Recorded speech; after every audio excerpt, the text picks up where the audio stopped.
नमस्कार दोस्तों, मैं केसी साहू सर आप सबका स्वागत करता हूं आपका ही अपना चैनल केसी सर के क्लासेस में। दोस्तों, कल हमने साटकी दोष और फ्रेंकेल दोष, इन दो दोषों के बारे में हमने बहुत ही विस्तार से पढ़ा था। आइए थोड़ा सा आपको बता देते हैं, क्योंकि उनका तीसरा भाग जो बचा हुआ था, बिंदु दोष का 3 प्रकार होते हैं, हमने उनमें 2 प्रकार को पढ़ा था और तीसरा बच गया था अशुद्धि दोष। तो ये अशुद्धि दोष होता क्या है, इनके बारे में जानने से पहले हम ये जान लें कि साटकी दोष और फ्रेंकेल दोष क्या होता है। साटकी दोष में क्या होता है, जब किसी क्रिस्टल जालक में से, ध्यान दीजिएगा, किसी क्रिस्टल जालक में से कोई धन आयन जो है अपने उस अंतराकाशी क्षेत्र को छोड़ के पूरा बाहर चला जाता है, तो उतने ही मात्रा में ऋण आयन भी उस अंतराकाशी क्षेत्र को छोड़ के बाहर चला जाता है, जिस कारण से साटकी दोष में उसके जो घनत्व है उसमें क्या होगा, कमी होता है। क्यों? क्योंकि वो धनायन, जितना धनायन निकला उतना ही ऋणायन जो है उस अंतराकाशी क्षेत्र से कहां चला जाता है, बाहर चला जाता है, जिस कारण से उसका घनत्व क्या होता है, कम हो जाता है। लेकिन फ्रेंकेल दोष में क्या होता है, फ्रेंकेल त्रुटि क्या कहता है कि उस अंतराकाशी क्षेत्र से धनायन जो है अपने केवल स्थान को छोड़ता है, अपने स्थान को छोड़कर उसी अंतराकाशी क्षेत्र में मौजूद रहता है, जिस कारण से फ्रेंकेल दोष में उसके आयन में किसी प्रकार की कमी नहीं होती है। एक बात विशेष ध्यान रखिएगा, साटकी दोष के लिए समन्वय संख्या का मान उच्च होता है और फ्रेंकेल दोष के लिए समन्वय संख्या का मान क्या होना चाहिए, कम होना चाहिए। तो ये कल हमने पढ़ा था। तो आइए आज हम देखते हैं अशुद्धि दोष किसे कहते हैं। जब किसी क्रिस्टल जालक में किसी अशुद्धि के मिलाने से, ध्यान दीजिएगा, किसी क्रिस्टल जालक में अशुद्धि को मिलाएं तो जिससे दोष उत्पन्न हो जाए वो क्या कहलाएगा, अशुद्धि दोष कहलाएगा। आइए एक उदाहरण देखते हैं। जैसे हमारे पास कुछ आयन है, यहां पर मान लिया यहां और एक क्लोरीन, फिर सोडियम और फिर क्लोरीन, इस प्रकार के कुछ आयन होंगे, एक ऋण आयन एक धन आयन। अब यहां पर क्लोरीन होगा तो यहां पर सोडियम होगा, यहां पर फिर क्लोरीन होगा, एक धन आयन, यहां पर sodium plus ion minus ion, यहां पर sodium plus ion, chlorine minus ion, sodium plus ion और क्लोरीन माइनस आयन। इसी प्रकार यहां पर chlorine minus ion, sodium plus ion, chlorine minus ion और सोडियम प्लस आयन। इस प्रकार जब वो क्रिस्टल जालक का निर्माण करेगा, इसको जब हम आयन बनाते हैं, क्रिस्टल जालक बनाते हैं, तो इसमें क्या होता है, कोई धन आयन जो है अपना स्थान छोड़ के जब बाहर जाता है तो उसको पूरा करने के लिए, ध्यान दीजिएगा, इस प्रकार के क्रिस्टल जालक में किसकी बात कर रहे हैं हम लोग, अशुद्धि दोष। तो इस प्रकार आप देख लीजिएगा, मैं बता रहा हूं, बड़े ही आसानी से समझ आएगा, बस ध्यान से देखिएगा, क्योंकि रसायन जो है समझने की चीज होती है, इनको आप रटने का कोशिश करेंगे तो बिल्कुल भी समझ नहीं आता है, इसलिए इनको आप बहुत ध्यान से देखिएगा, बड़े ही आसानी से आपको क्या हो जाएगा, समझ आएगा। ये देखो अशुद्धि दोष, अशुद्धि दोष में क्या बताया गया है, जब उसमें किसी बाह्य पदार्थ मिलाया जाए, मतलब अशुद्धियां मिलाया जाए, जिस कारण से उसमें दोष उत्पन्न हो जाए, वो क्या कहलाएगा, अशुद्धि दोष कहलाएगा। अब देखो मान लीजिए मैं यहां पर देखता हूं, ये हमारा सोडियम आयन है, मतलब कौन सा आयन है, धन आयन है। तो क्या बोला गया है, बाहर से कोई अशुद्धि मिलाया जाए, तो उसके लिए क्या करना पड़ेगा, मान लीजिए ये सोडियम आयन दिख रहा है, इसको मैं यहां से हटाता हूं, ध्यान दीजिएगा। तो यहां पर ए प्रकार का, मतलब ए प्रकार का जो प्लस आयन है निकलता है, उसके बदले में A+2 प्रकार का, ध्यान दीजिएगा, अगर उसमें सिंगल प्लस आयन है उसको निकाल के वो क्या करते हैं, जिसमें 2 बार प्लस आयन हो, वो क्या करता है, उसको विस्थापित करता है। अब ये बाहर से आया, जैसे सोडियम है, देखिएगा ये NaCl का हमने जालक बना रखा है, देखो NaCl का, तो इसमें से सोडियम आयन निकला, यहां पर सोडियम आयन निकल रहा है, ध्यान दीजिएगा। तो इस आयन के निकलने से अब भी यहां पर धन आयन निकल रहा है और ये माइनस आयन है, तो यहां पर धन आयन ही आएगा ना। तो ऐसा कोई चीज जिसमें धन आयन पाया जाता हो और उसमें भी +2 आयन पाया जाता हो, वो उनको विस्थापित करता है। तो मान लीजिए हमारे पास स्ट्रांसियम होता है, इसमें +2 आयन होता है, तो यहां पर जब स्ट्रांसियम आएगा, ध्यान दीजिएगा, इसमें कितने बार आयन होंगे, यहां पर +2 आयन होंगे 2 बार, ठीक है, हो गया +2 आयन। अब यहां पर तो आयन ज्यादा हो गया, इसका मतलब यह है कि स्ट्रांसियम +2 आयन जब आता है तो वो अपने जगह क्या करेगा, 2 प्लस आयन को बाहर निकालेगा, तो 1 प्लस आयन यहां से और निकलेगा। ये देखो, क्योंकि ये अकेले +2 आयन, देखो एक प्रकार के प्लस आयन जब बाहर निकलता है तो A2+ प्रकार का जो आयन है उसमें इंटर करता है। तो देखो स्ट्रांसियम +2 आयन, तो ये वाला क्या हो गया, रिक्त हो गया, क्योंकि इसके आयन को ये क्या कर लिया है, पूर्ण कर लिया है। तो इस प्रकार की जो अशुद्धियां होती है, अशुद्धियों के कारण जो दोष उत्पन्न होता है, ये कैसे, देखो यहां पर खाली हो गया ना, ऐसी फ्रेंकेल दोष में भी होता था और साटकी दोष में होता था। तो साटकी दोष में क्या होता था, एक धनायन निकलता था तो एक ऋणायन निकलता था। फ्रेंकेल दोष में क्या होता था, एक धनायन जो है अपने स्थान को छोड़कर उसी अंतराकाशीय क्षेत्र में मौजूद रहता था, जिस प्रकार से उसमें दोष उत्पन्न होता था। इसमें भी देखो ये जो आयन है निकल गया, जिस कारण से इसमें दोष उत्पन्न हुआ, लेकिन किसके कारण, स्ट्रांसियम +2 आयन के कारण इसमें दोष उत्पन्न हुआ, जिस कारण से हमको क्या बोलते हैं, इसको अशुद्धि दोष बोलते हैं। तो दोस्तों यदि अभी तक आपने हमारे चैनल को सब्सक्राइब नहीं किया होगा तो प्लीज सब्सक्राइब कर दीजिएगा और बेल आइकन को प्रेस करिएगा, ताकि हमारे नए नए वीडियो का नोटिफिकेशन आपको मिलता रहे और उस वीडियो का लाभ आप उठाते रहें। आइए देखते हैं। आइए दोस्तों, अब हम कुछ चालक के बारे में, कुछ अर्धचालक के बारे में और कुछ जो है कुचालक के बारे में पढ़ते हैं। तो सबसे पहले देखते हैं कि चालक किसे कहते हैं, जिसे हम सुचालक बोलते हैं, उनके बारे में देख लेते हैं। सबसे पहले होता है दोस्तों कंडक्टर, ठीक है, ये होता है कंडक्टर, जिसको आप लोग बोलते हो सुचालक, ठीक है। ये सुचालक होता क्या है, ऐसे पदार्थ जो सामान्य अवस्था में विद्युत का चालन होता है, मतलब उसमें किसी प्रकार की अशुद्धि मिलाने की आवश्यकता नहीं होती है, और जो विद्युत का क्या हो, सुचालक हो, मतलब जिसमें धारा प्रवाह होता है, उसे हम क्या कहते हैं, चालक बोलते हैं। इसकी चालकता कितनी होती है, इसकी चालकता जो है, ध्यान दीजिएगा, इसको अच्छा से याद रख लीजिएगा, इनकी जो चालकता है उसको, ये चालकता होती है 10⁶ से 10⁸ ओम इनवर्स और सेंटीमीटर इनवर्स, इनको याद रख लीजिएगा, ठीक है, बहुत ही महत्वपूर्ण है। और चालक के उदाहरण तो आपको बताने की आवश्यकता नहीं है, फिर भी देखते हैं। जैसे आपने सुना होगा, सोना है, चांदी है, एल्युमिनियम है, कॉपर है, ये सब इसके क्या है, उदाहरण होते हैं। जैसे आप सोना को लिख सकते हो, चांदी अर्जेंट को लिख सकते हो, एल्युमिनियम को लिख सकते हो, कॉपर को लिख सकते हो, और जो सोडियम क्लोराइड का जो आयन होता है वो भी क्या होता है, उसमें भी विद्युत का चालन होता है। आइए दूसरा देखते हैं। दूसरा होता है इंसुलेटर। जी हां, ये इंसुलेटर क्या है, ये होता है कुचालक, ठीक है, जिसमें विद्युत का चालन ना हो, मतलब विद्युत धारा का प्रवाह ना हो, उसे हम क्या बोलेंगे, कुचालक बोलते हैं। और इनकी जो चालकता है वो कितनी होती है, ध्यान दीजिए, इसकी चालकता 10⁶ से 10⁸ ओम इनवर्स सेंटीमीटर इनवर्स के बराबर होता है, लेकिन इनकी जो चालकता है वो कितनी होती है, क्योंकि हमको पता है कि इसमें विद्युत का चालन नहीं होता है, कुचालक पदार्थ कहलाता है। तो ये क्या कहलाएगा, इसका कितना होता है, 10⁻12 से, है ना, ओम इनवर्स और सेंटीमीटर इनवर्स, मतलब ये क्या बोल रहे हैं, देखो ये 10⁶ से 10⁸ के बीच, और ये किसके बीच है, ऋणात्मक, मतलब इसमें विद्युत धारा का प्रवाह होता ही नहीं है, उसको क्या बोलते हैं, कुचालक। अब इसको उदाहरण तो बताने की आवश्यकता नहीं है, कागज है, रबड़ है, कांच है, ये सब क्या होते हैं, विद्युत के कुचालक होते हैं, जिसको हम लोग क्या बोलते हैं, इंसुलेटर्स, ठीक है। तीसरा दोस्तों, ये बहुत ही महत्वपूर्ण है, क्योंकि इसी के बारे में आज हम पढ़ने वाले हैं, और ये क्या होता है, सेमी कंडक्टर, ठीक है। देखो ये सेमी कंडक्टर, अब ये सेमी कंडक्टर दो प्रकार के होते हैं। तो पहले सेमी कंडक्टर है क्या, इसको पढ़ लेते हैं। जब किसी पदार्थ में ऐसे पदार्थ की अशुद्धियां मिला दी जाए जिसके कारण से उसमें विद्युत का चालन होने लगे, तब वो क्या कहलाएगा, वो अर्धचालक कहलाएगा, ठीक है। अर्धचालक किसे कहेंगे, जब हम किसी पदार्थ में ऐसे पदार्थ की अशुद्धियां मिला दें जिस कारण से वो विद्युत का चालन करने लग जाए, तब उसको हम क्या बोलेंगे, अर्धचालक, सेमीकंडक्टर बोलते हैं। अब सेमीकंडक्टर दो प्रकार के होते हैं, और एक बात और याद रखना है, सेमीकंडक्टर का जो चालकता है, ध्यान दीजिएगा, इनकी जो चालकता होगी वो कितनी होगी, इतना ही होता है। तो 10⁶ से 10⁸ ओम इनवर्स और सेंटीमीटर इनवर्स, ठीक है, याद रहेगा, ओम इनवर्स और सेंटीमीटर इनवर्स, इतना ही होता है। 10⁶ से 10⁸ ओम इनवर्स और सेंटीमीटर इनवर्स, ये उनकी क्या होती है, चालकता होती है। अब इसका हम लोग ये दो प्रकार देखते हैं, ठीक है। जो सेमीकंडक्टर है वो क्या होता है, यही क्या होता है, ये अर्धचालक होता है, अर्धचालक।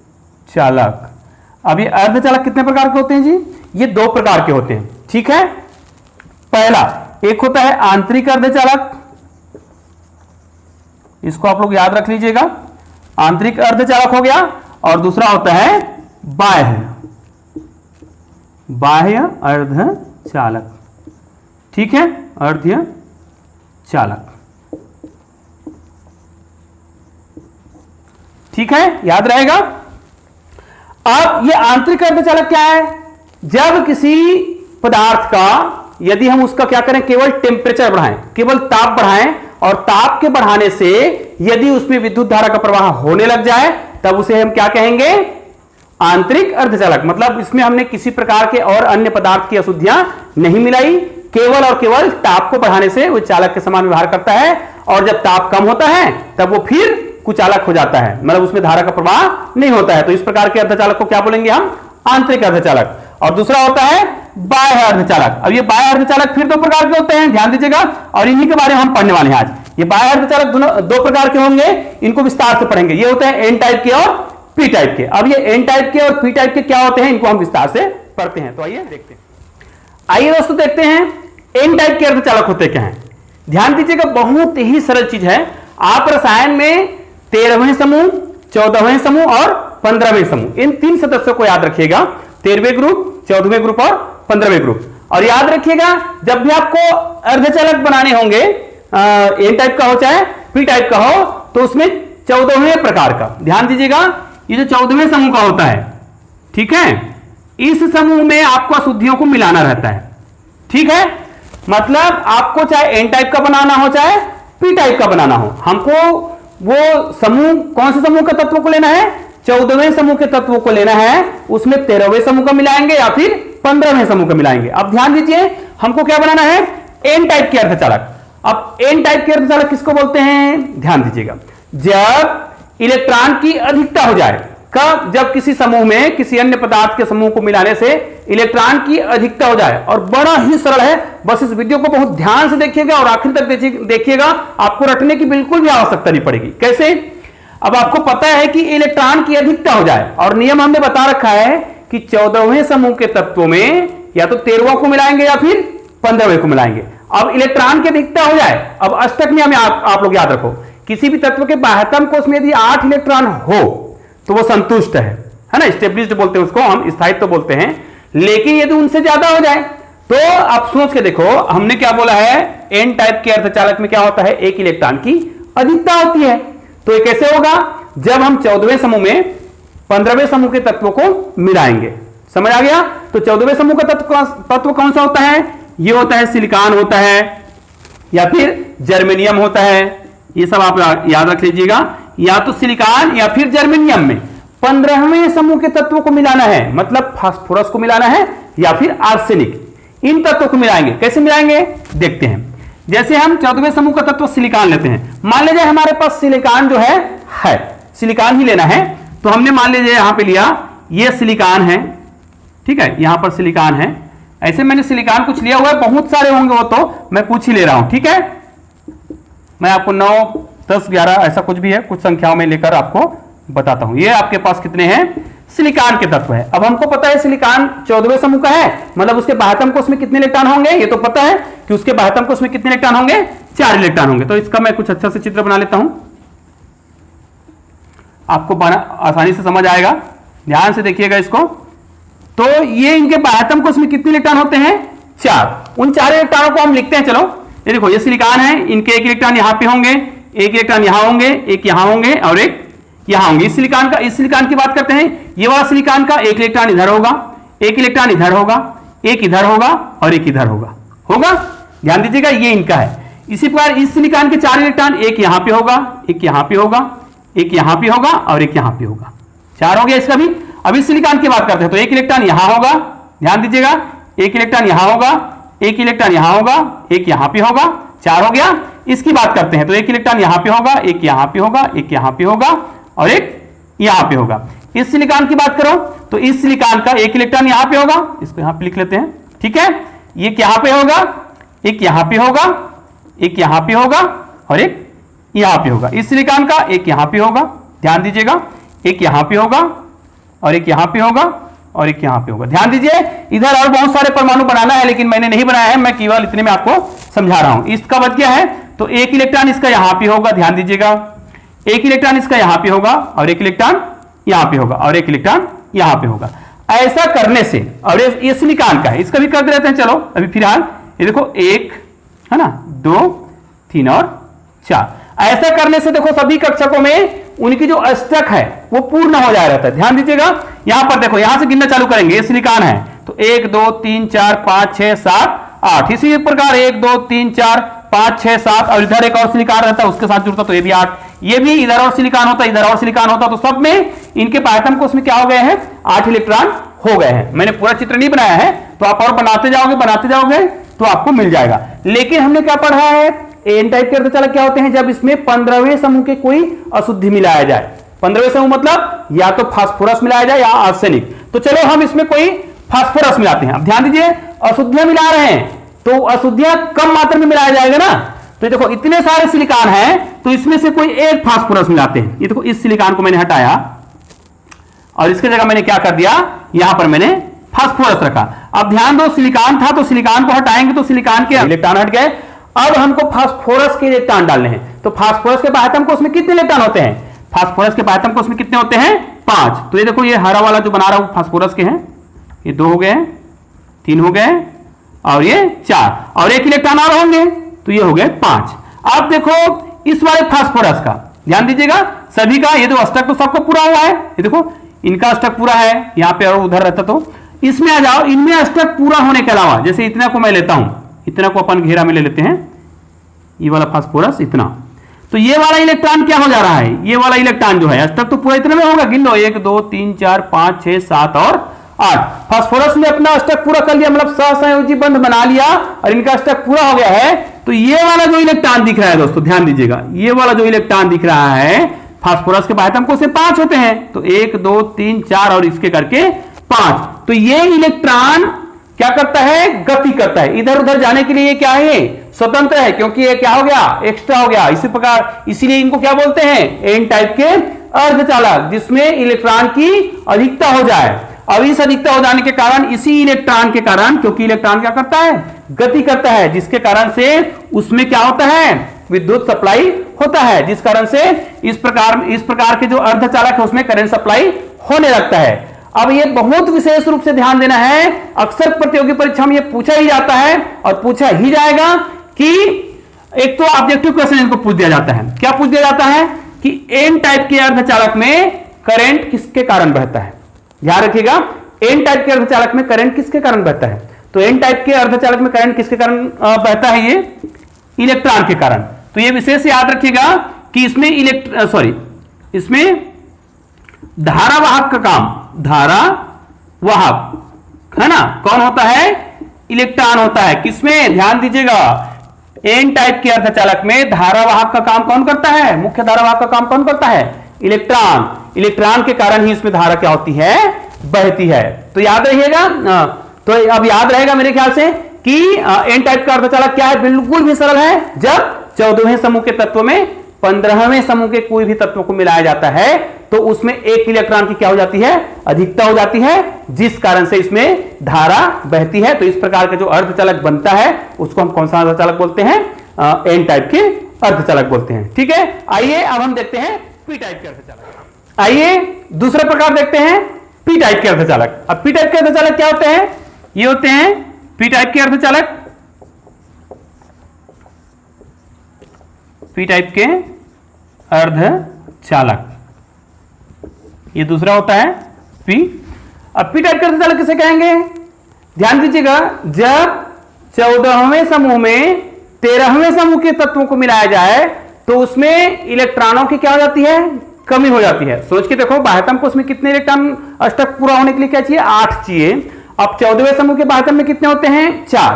अगर उसमें 13वें समूह को मिलाया जाए तो 13वें समूह के बाह्य को उसमें कितने होते हैं, 3 इलेक्ट्रॉन।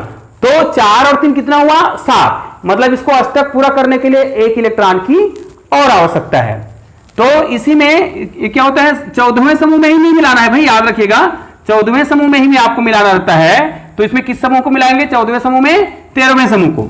तो 13वें समूह का तत्व कौन सा होता है, एल्युमिनियम होता है ना। तो उस एल्युमिनियम को मिला सकते हैं या फिर गैलियम है इसको मिला सकते हैं। तो ध्यान दीजिएगा, ये वही चित्र है, ध्यान दीजिएगा, क्योंकि आपको 14वें समूह ही लेना है तो हमने सिलिकॉन ही ले लिया है, पहले से लिख रखा हूं मैं। अब इसमें इलेक्ट्रॉनों को आप बनाएंगे तो इनके जो 2 इलेक्ट्रॉन होते हैं ऐसे होते हैं, 4 इलेक्ट्रॉन आप यहां बनाओगे ऐसे। और ये जो है इनके यहाँ पे एक यहाँ पे होगा, एक यहाँ पे होगा, एक यहाँ पे होगा, उसी प्रकार इनके एक यहाँ पे होंगे, यहाँ पे ऐसी आप बनाओगे, ठीक है, ऐसे। तो इनका एक यहाँ पे आएगा, एक यहाँ पे आएगा, एक यहाँ पे आएगा। अब इनका एक यहाँ पे, एक यहाँ पे, इनका एक हो गया, ये इनका एक है और एक इनका एक है और एक इनका एक। अब इनका एक यहाँ पे आएगा, इनका एक यहाँ पे आएगा और इनका एक भी आएगा, एक इनका यहाँ पे आएगा। और यहाँ पर जो भी चीज़ लिखेंगे अभी फिर सिलिकॉन है तो ये सिलिकॉन का है, और ये भी एक सिलिकॉन का होगा, ये भी एक सिलिकॉन, ये भी एक सिलिकॉन का होगा, यहाँ पर एक सिलिकॉन का होगा, यहाँ पर भी एक सिलिकॉन, यहाँ पर एक, ठीक है। अब इसका स्ट्रक्चर कैसे होगा, इधर एक और सिलिकॉन होता, इधर और होता, तो एक और होता, मैं बनाया नहीं हूँ, इतना ही बनाया हूँ। देखो सबका स्ट्रक्चर आपको दिख रहा होगा, 1 2 3 4 5 6 7 और एक और इधर बनाता सिलिकॉन, तो यहाँ पे रहा लिखता, मैंने नहीं लिखा है। अब क्या लिखा है, यदि 14वें समूह में 13वें समूह का मिलाया जाए, एल्युमिनियम मिलाया जाए, मान लिया या गैलियम मिलाया जाए, तो क्या होगा, ये सिलिकॉन को हटा दिया जाए। तो सिलिकॉन के जो बायतम को उसमें 4 इलेक्ट्रॉन होते हैं उनको भी हमने हटा दिया। अब यहां पर क्या लिखते हैं अपन, मान लिया जाए एल्युमिनियम लिखते हैं, ठीक है, एल्युमिनियम। तो एल्युमिनियम के बायतम को उसमें कितने होते हैं जी, एल्युमिनियम के बायतम चूंकि 13वें समूह का है तो इसके बायतम को उसमें कितने होंगे, 3 ही इलेक्ट्रॉन होंगे। कैसे, ये देखिए, एक इलेक्ट्रॉन यहां पे आएगा, मैं हरा कलर में लिख रहा हूं, एक इलेक्ट्रॉन यहां पे आएगा और एक इलेक्ट्रॉन यहां पे आएगा, 3 जगह हो गया। ये दे, अब इनका अष्टक पूरा करके देखो, 1 2 3 4 संयोजी करके दोनों से साझा कर रहा है ना, तो 1 2 3 4 5 6 और इसके करके कितना हो गया, 7। इसका मतलब ये है यहां पर कोई जगह है जो किसका काम कर रहा है, ये होल है, खाली है, मतलब ये, इनको छिद्र बोलते हैं या विवर भी बोलते हैं, इनके बहुत सारे नाम हैं, इनको विवर भी बोलते हैं, याद रख लीजिएगा इनको, या तो इसको क्या बोलेंगे, विवर, या फिर इनको छिद्र भी बोलते हैं, प्रोटॉन मतलब, है ना, विवर मतलब धन। तो अब देखो यहां पर देखो अष्टक पूरा हुआ क्या, नहीं हुआ, यहां पर क्या हो गया, 1 2 3 4 5 6 7 और एक इलेक्ट्रॉन की कमी हो गई, जिस कारण से इसमें विद्युत का चालन होता है। अब ये विशेष रूप से ध्यान रखिएगा कि पी टाइप के अर्धचालक में धारा किसके कारण बह रहा है, होल के कारण। जी हां, होल, जिसको विवर बोलते हैं, छिद्र बोलते हैं, या प्रोटॉन है। तो याद रखिएगा पी टाइप के अर्धचालक में विद्युत वाहक का काम कौन करता है, मतलब मुख्य रूप से आवेश वाहक का काम कौन करता है, तो इसमें मुख्य रूप से आवेश वाहक का काम प्रोटॉन के कारण होता है, मतलब होल के कारण होता है, छिद्र के कारण होता है। इस प्रकार जब हम क्या करते हैं, 14वें समूह में 13वें समूह को मिलाते हैं तो किस टाइप का अर्धचालक का निर्माण होता है, पी टाइप का होता है। तो इस प्रकार आप लोग इसका उदाहरण दे सकते हो, तो ये याद रखिएगा। इसमें देखिएगा आप लोग यहां से देख लीजिए कि इसमें पूरा अष्टक पूरा नहीं हुआ, ये विवर है, जिसके कारण से इसमें विद्युत धारा का प्रवाह होता है। तो दोस्त विशेष रूप से ध्यान रखिएगा, जब हम 14वें समूह के पदार्थ में 13वें समूह या फिर 15वें समूह की अशुद्धियों की बहुत अल्प मात्रा मिलाते हैं, तो इस अल्प मात्रा के मिलाने की जो प्रक्रिया कहलाती है, इसी को क्या कहा जाता है, डोपिंग कहा जाता है। और ये बहुत ही महत्वपूर्ण चीज होता है, ये विभिन्न प्रकार के प्रतियोगी परीक्षाओं में पूछा जाता है और आपके बोर्ड एग्जाम में भी पूछा जाएगा। तो आप इसको जरूर याद रखिएगा कि अशुद्धियों की बहुत ही अल्प मात्रा को जब मिलाया जाए तब उसे हम क्या बोलते हैं, डोपिंग बोलते हैं। तो दोस्तों आज का वीडियो आपको पसंद आया हो तो प्लीज लाइक कीजिएगा और शेयर कीजिएगा, और प्लीज आप मुझे कमेंट करके बताइएगा। धन्यवाद दोस्तों।